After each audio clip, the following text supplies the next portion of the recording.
अतिशय स्पष्ट स्वरूपाच्या आहेत. ज्या मागण्या शेतकऱ्यांच्या हक्काच्या आणि न्याय मिळवून देण्याच्या मागण्या आहेत. पण हे शासन, या शासनाचे एकंदरीत जे धोरण आहे, हे धोरण शेतकऱ्यांना मातीमध्ये घालण्याचे धोरण आहेत. शेतकऱ्यांनी पुन्हा उभा नाही टाकलं पाहिजे. एक तर शेतकऱ्यांच्या मालाला बाजारभावामध्ये किंमत नाही, शेतकऱ्यांना कर्जमाफीच्या नावावर वेड्यात काढायचं, शेतकऱ्यांना विम्याच्या नावात वेड्यात काढायचं, आणि आता जी शेतकऱ्यांची जमीन शिल्लक आहे ती जमिनी कशी हिसकावून घ्यायची. तर हे शासन असे काहीतरी चुकीचे प्रकल्प आणायला लागले, ज्या प्रकल्पाची खरा पाहता तर आवश्यकता नाही, पण विकास कामाला बी आमचा विरोध नाही शेतकऱ्यांचा.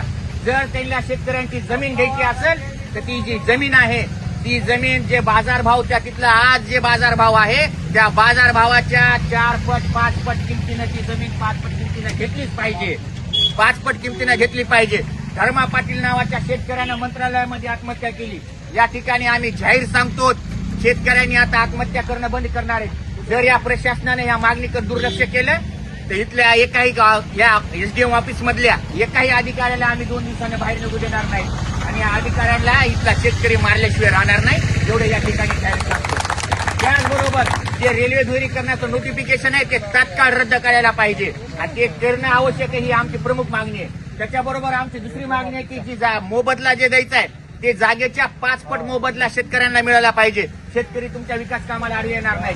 शेतकऱ्याचा मुंडीवर पाय देऊन जर तुम्ही जमिनी टुचपुंच्या भावाने घेणार असताल तर हे शेतकरी सहन केल्याशिवाय राहणार नाही.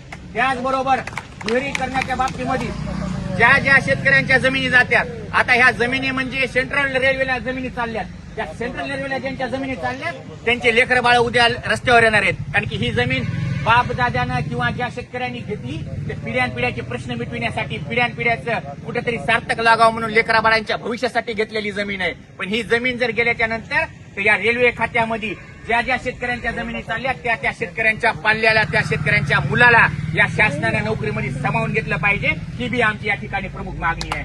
त्याचबरोबर जे कुटुंबाला जे रेल्वेमध्ये भरतीमध्ये नोकरी मिळालीच पाहिजे, आणि शेतकऱ्याला 5 पट भाव मिळाला पाहिजे. नाही तर इथं रेल्वेच नाही तर इथली रेल्वे कशी जाती, तर इथला शेतकरी इथली रेल्वे थांबविल्याशिवाय या लाल झेंड्याच्या खाली 100% राहणार नाही.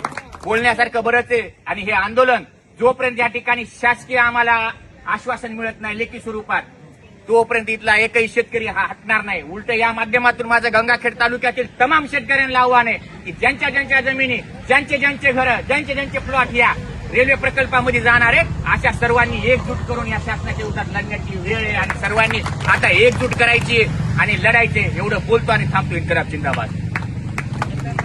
अधिकारी कार्यालय यांच्या या कार्यालयासमोर जे गंगाखेडमध्ये रेल्वेचा जो प्रोजेक्ट होत आहे, जो दुहेरीकरणाचा मार्ग म्हणून जे शेतकऱ्यांच्या जमिनीवर जे टाच आणायचं काम केलेलं आहे, त्याबद्दल त्याचा निषेध, आणि शेतकऱ्यांना योग्य मोबदला नाही. मुळात हे शासन जे आहे, भारत सरकार, एकतर लोकांना काटकसर करायचं एक साईडला शिकवित आहे, आणि अनावश्यक प्रोजेक्ट लावून पण ठीक आहे, आमचा विकास कामाला कोणत्या शेतकऱ्याचा विरोध नाही, पण जी जमीन शेतकऱ्यांची आहे, जी वडिलांपासून आलेली आहे आणि पुढच्या 10 पिढ्यांसाठी जी जमीन जाणार आहे, त्याचा जो योग्य मोबदला या शेतकऱ्यांना मिळाला पाहिजे. त्यांच्या पालकांना रेल्वेमध्ये नोकरी मिळाली पाहिजे, कारण की रेल्वे प्रोजेक्ट हा कमर्शियल प्रोजेक्ट आहे, त्याच्यातून शासनाला उत्पन्न होते. मग त्या उत्पन्नाचे भागीदार इथला शेतकरी, ज्याच्या शेतातून हा रेल्वे गेलाय तो त्या उत्पन्नाचा भागीदार आहे. त्या रेल्वेचं जे बजेट आहे आर्थिक, त्या आर्थिक बजेटामध्ये खाराचा वाटा इथल्या गंगाखेडच्या शेतकऱ्यांचा आहे, इथल्या गंगाखेडच्या नागरिकांचा आहे. त्यांना तो योग्य मोबदला मिळाला पाहिजे.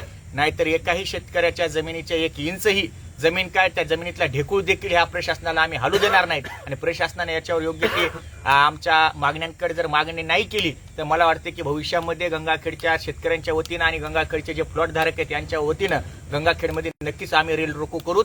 आम्ही इथून सुरळवाडी आणि या गंगाखेडमधून एकही ट्रेन इथून वागू देणार नाही, तेवढे या ठिकाणी जाहीर सांगतो.